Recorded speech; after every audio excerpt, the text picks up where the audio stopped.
David Stryzewski is here, CEO of Sound Planning Group. Thank you so much for being with us. We'll get to gold because I know that was something that you liked a long time ago. So we'll definitely have to talk about that and the run we've seen. But you're talking about investors' positions in their portfolios now with a remodel in progress. What's the remodeling? What needs to be done? Well, great to be with you, Nicole, as always. An analogy of where we're at right now is it feels like we're remodeling a house while also still having to live in it. Like roughly 1 year ago, President Trump took office and began to structurally change the economy. This is structural, not cosmetic. So capital right now coming back to the United States. Foreign nations are going to be investing. They're preparing to deploy capital here in America, hire in America, produce in America. I grew up at a time when things still were made in America. That's going to happen again. So this is really bullish long term. But everyone who's gone through a remodel knows that it's noisy. It's messy, it's uncomfortable before it gets better and looks better. So we find ourselves in a time right now where things look mostly optimistic. It seems like things are in control, the markets are doing really well. But the average consumer today is still under a lot of pressure. Inflation has not gone away, it's just slowing down. Prices on essentials at the grocery market, on insurance, utilities, services are up about 29% since we started talking about this stuff in 2020. And so the Federal Reserve is kind of boxed in right now. And obviously all eyes are on the Fed. Massive national debt, exploding interest, and the risk of cutting rates and reigniting inflation. These are all a big setup potentially for volatility here as we enter into 2026, although I am mostly optimistic about where things are going to be going. All right, understood. So you're mostly optimistic, and you still are a believer that you got to have some metals and miners in your portfolio, right? Like which ones? Okay, well, first, we have to recognize that central banks around the world have been buying more gold than they have treasuries, which is a massive, massive, massive change in how they've been doing things. So I really like silver very specifically, but also gold. And so, buying indexes like GDX or SIL are a great way to get allocated to many different producers. So you don't have to select an individual name, and you can get a lot more of this upside growth. Now, here's the thesis behind it, and that is that the metals right now have been on a tear and they've gone up. I believe that they're going to go far higher than where they actually are right now, even in a short time frame. But the point here is this: you can't just print gold and silver. You've got to actually mine it out of the ground. This takes a lot of time. So producers that are producing have a whole bunch of ounces that are sitting in the ground right now for maybe a couple of bucks or a fraction of what the price is above ground. And when you don't see the input costs of what you have to pay to an employee, how much diesel costs, getting different permits, et cetera. When those prices are not going up as much as the price of the metals, I believe that these are going to be some of the most profitable companies that we could be investing in maybe over the next 3, 5, and even 10 years. Very specifically because the world needs these metals. They want the gold as an alternative to the treasury right now. But more importantly, silver has a physical application inside of all the data centers, all the electronics, all the AI. These are, and solar panels. These are things that are not going away. They're going to pay whatever price it takes in order to continue to progress with the technology.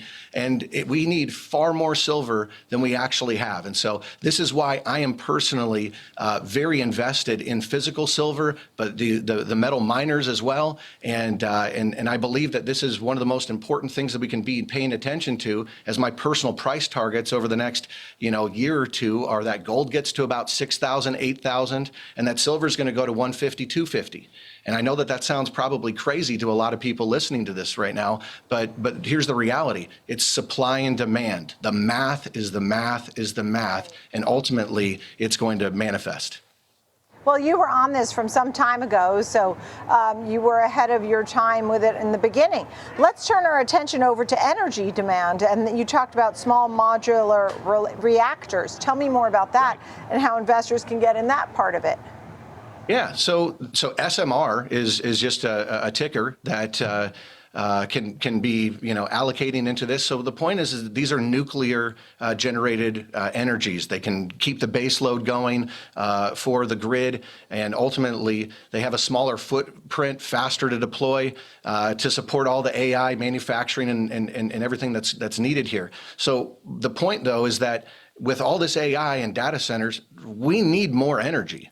We've not really had the conversation about NVIDIA chips or some alternative to say who's the most efficient. Like we think about our cars, the miles per gallon as an example. But we're going to have a real challenge as we continue to go forward into the future because we don't have enough energy. We've got EVs, we've got all this demand, even Bitcoin mining. It takes a lot of energy. And so small modular reactors are a way to come in a faster, more efficient, and they're also relatively safe. At least that's what the studies are saying. So SMRs is a way to play that, and I think that it's time to probably trim some of our heavy tech positions and allocate into some of these ideas that are going to really position portfolios and harden a balance sheet here for where the economy is heading next.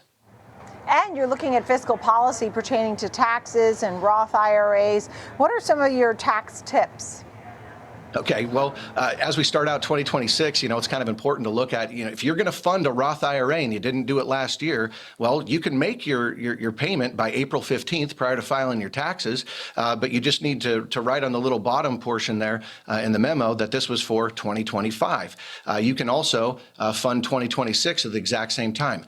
Obviously, Roth IRAs are important because you want to have a diversified approach to the income that you're drawing out of your portfolios in retirement. And so you don't want just all money in 401k. You need dollars that are going to be tax-free as well. And so this is an important idea, but let's just talk about taxes in another sense too. January kicked off the big beautiful bill, which I like to refer to as the Tax Cuts and Jobs Act 2.0. And so right now taxes are on sale. They are lower likely than they will ever be in the future. And so when would you rather pay taxes? Now or at some point in the future that it could be higher, in fact, much higher, especially because of the debt loads, et cetera? Or would you rather pay them now at a time that's known and you can ultimately plan your future forward? And so I'm very, very big on tax diversification, not just asset diversification. I just want to make the distinction there in those points. And so for people that have not funded those Roth IRAs, do it. If you don't know the right math, as it relates to how much should be going in versus not going in. That's just a mathematical answer of the 101 different withdrawal strategies which you could possibly employ to create the most tax optimal income for your retirement. And so as many people are facing retirement here today, I think it's incredibly important that they're looking into tax diversification ideas like this and taking advantage of the opportunity with lower taxes here with Tax Cuts and Jobs Act 2.0. And that all makes sense. At the same time, what do you say to folks who say, I'm working now, so I'm probably in a higher tax bracket than when I'm a senior citizen? That's the first thing. The second are those of us who make under $160,000, those of us who make over $160,000. Don't you have to only make a certain amount of money to be even eligible for a Roth IRA, or no?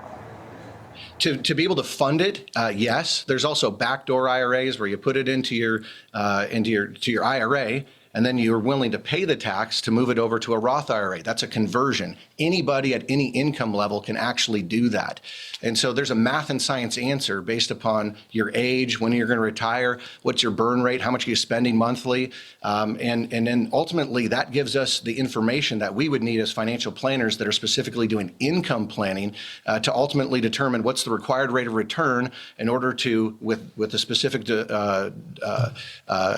distribution strategy to determine, can you actually make it with this portfolio? Should you be saving more? Should you be retiring later? When are you going to be taking Social Security? So there's a lot of factors that go into this, but to answer your point simply, anybody can actually put money into a Roth IRA. Younger people for sure should be putting it in right now.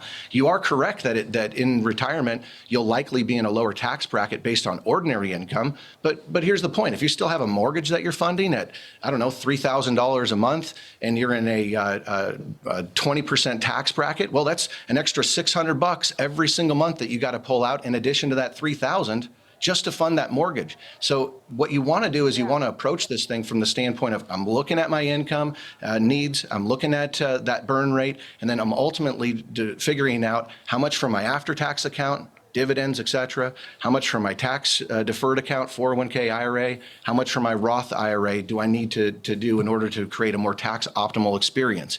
And so this is something that an income planner, not just someone who allocates to a portfolio, but someone can help you to plan for that income here in the future and position you better, even through the remodel that we're experiencing now. Yeah, good, clear answers. David Stryzewski, Sound Planning Group. Thank you, David. Always great to see you. Appreciate it.